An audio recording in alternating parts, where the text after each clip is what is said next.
Hello, everybody, and welcome. This is the second game tonight from the semifinals match for the losers bracket in the Payne Street Nation StarCraft 2 tournament. We have in the bottom left PSG Infantrie, the admin himself, playing actually random, and he got Protoss this time, which would be interesting, versus the Terran Zombo Joe, who's done very well in this tournament, but for one reason or another, both of these players have found themselves in the lower bracket, and with this match, they hope to get one step closer to getting towards that final match with the top bracket winner, which actually is Eureka, I can say right now. I am the Reverend Shaky Jakes, and with me is Bupkis. How you doing, sir? Doing great. Happy to be here. Actually, what you want to be named, Executive or Bupkis or what?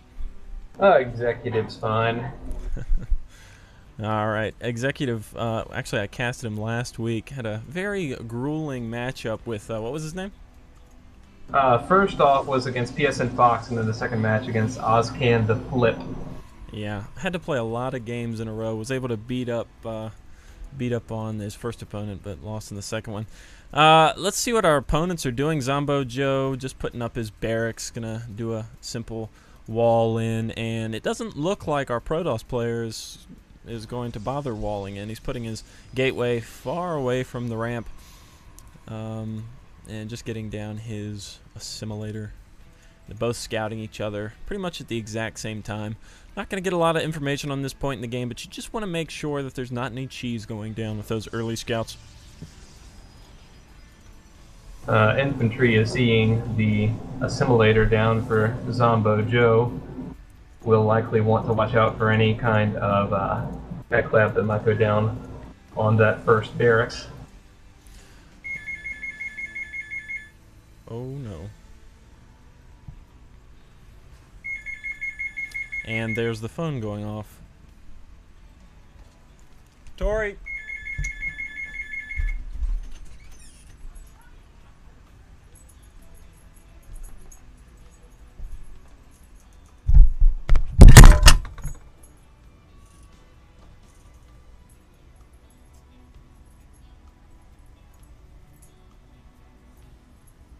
Zombo Joe just enraged at the lag. Infantry has got his core down. Looks like he's going pretty standard vanilla opening for toss. Getting his second assimilator started. See a second barracks underway for Zombo Joe. Reactor, instead of a tech lab, going down on that first barracks. Still running on only one gas.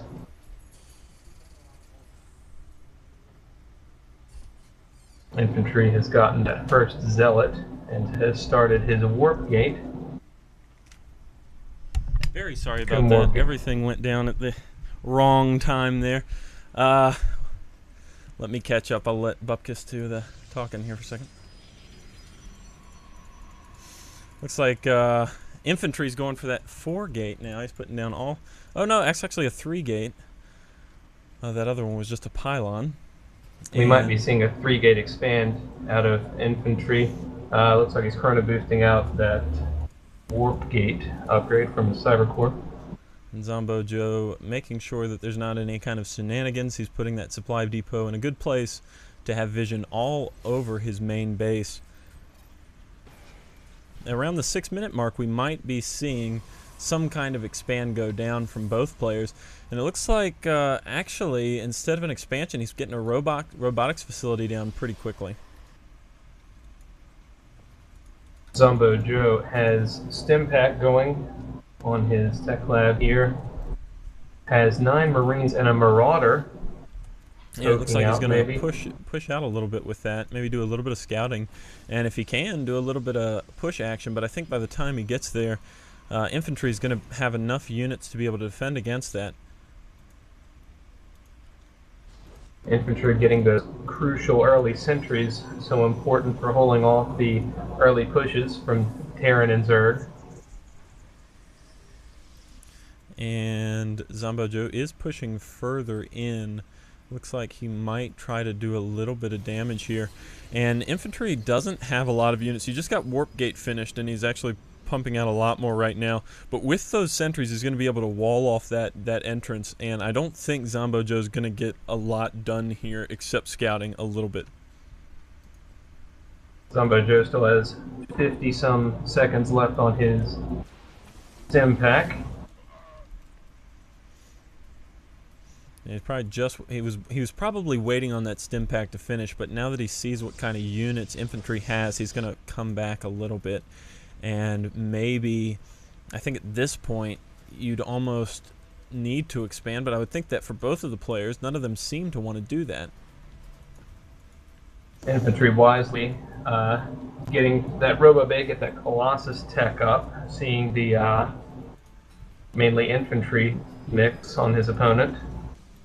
Yeah, and actually, Zombo Joe is building a starport, but with the mix he has right now, I'd imagine he's probably going Medivacs.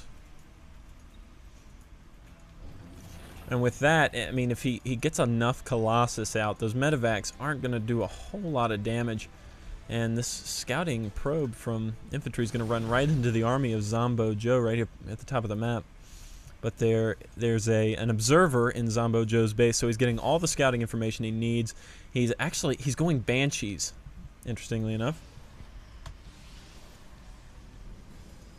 Infantry has started that crucial extended range on his Colossus, chrono boosting that out. No expands yet, almost the 9-minute mark, and both players are one base. And Zombo Joe just putting down his expansion. That is really late, but I guess if you've got that scout on your opponent, you know when you need to expand, and if your opponent's not expanding, especially in Terran versus Protoss, then you don't have to expand either. But definitely at this point, definitely Infantry is going to think about wanting to expand himself. But I think, you know, if there was a push right now, I think since siege mode isn't finished, Infantry would have that upper hand with that one Colossus. Zombo Joe has recently finished Combat Shield for his Marines. He's got both Stim and Combat Shield, committing a little bit to the bio, at least the Marines, and he's working on Concussive Shell. Yeah, you think it might not be such a good idea. He's actually getting a Raven, but it's maybe not such a good idea that he got that Banshee, because Infantry does have vision floating around, actually still in his base. So if their armies ever do meet up, he's going to be able to see that Banshee. And he's got enough stalkers and sentries to be able to take that out. Not going to be able to do much damage to his army. With as spread out as Infantry is in his main, he'll be well prepared to spot drops. That'll make it more difficult for the Banshee harass as well. And Infantry moving out here with a large army, fairly large, 2 Colossus, a whole lot of Zealots. It's got 13 Zealots, 6 Stalkers, and mainly all Zombo Joe has is Marines. He's got a tank, he's got a Raven, and I'm sure he can do some amazing things with those units, but I'd be very interested if these guys would clash right now. I believe the 2 Colossi would give Infantry a strong edge, also with the extended range, but neither player has any attack or armor upgrades. I think that's a key blunder for both players. And now Zombo Joe moving in with the Banshee. It's taken out by the Stalkers. With the late timing of these guys' expansions, you really have to sacrifice something, and they decided to sacrifice the upgrades because they both have fairly sizable armies. Neither player has done really anything with them, but Infantry is inching closer and closer to Zombo Joe's base, and it looks like Zombo, who's just sieging up, wants to kind of turtle himself in a little bit at this point. And here comes the push, attacking that bunker. He wants to draw in those units so the tanks can do some damage, but that is so many Zealots. Those tanks aren't going to be able to do a whole lot, and he's just eating that army. And that may have been a bit of an early stem on the part of Zombo Joe. And he's going to try to move in and probably take out some of these Colossus, but I don't think that was a wise move. All of those units going down. Infantry didn't lose a whole lot more there, and he's still got the Colossus. Look at that Colossus with 6 health. 14 kills and 9 those Colossus dominating the battlefield. Yeah, and I would think that at this point,